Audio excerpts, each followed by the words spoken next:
بسم اللہ الرحمن الرحیم۔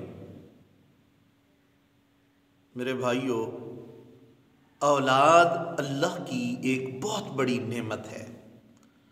جس گھر میں اولاد نہیں ہوتی نا، اس گھر میں جتنا مال و دولت ہو، جتنا آسائشیں اور سکون ہو،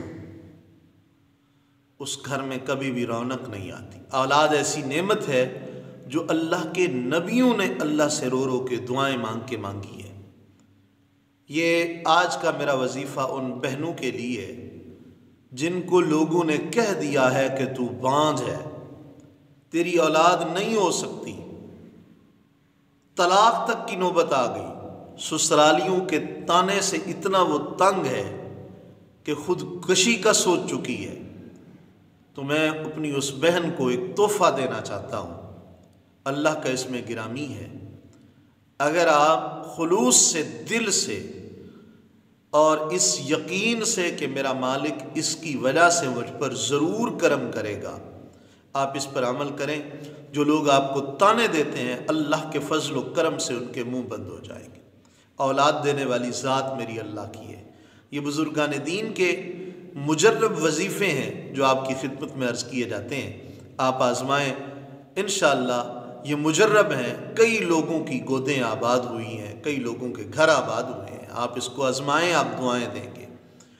وہ میری بہن جس کو بانجھ کہہ کر گھر والوں نے، سسرالیوں نے تانے دے دے کر اس کا جینا حرام کیا ہوا ہے، وہ ایک مرتبہ اس کو آزمائے۔ میری بہن، وظیفہ یہ ہے کہ آپ تہجد کی نماز پڑھیں، سحری کریں، نفلی روزہ رکھیں، افطار کے وقت 21 مرتبہ اول آخر درود شریف 3 مرتبہ پڑھیں، 21 مرتبہ اللہ کا یہ نام یا خالقو، یا خالقو 21 مرتبہ پڑھیں افطاری کے وقت۔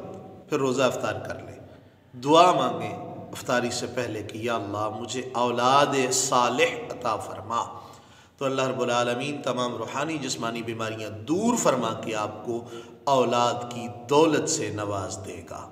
7 دن یہ روزے رکھیں، ٹھیک ہے؟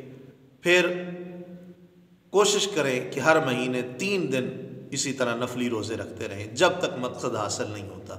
انشاءاللہ جلد آپ کو خوشخبری ملے گی۔ اگر ہماری ویڈیو پسند آئی ہو تو ہمارے چینل کو ضرور سبسکرائب کریں، لائک کریں، شیئر کریں۔ یہ آپ کی محبت ہوتی ہے، یہ آپ کا تعاون ہوتا ہے۔ ہم سارے وظائف، استخارہ، سارے روحانی مسائل کا جو حل ہے یہ فی سبیل اللہ بتاتے ہیں۔ اللہ رب العالمین تمام کے مسائل حل فرمائے، آمین بجاہ النبی الامین۔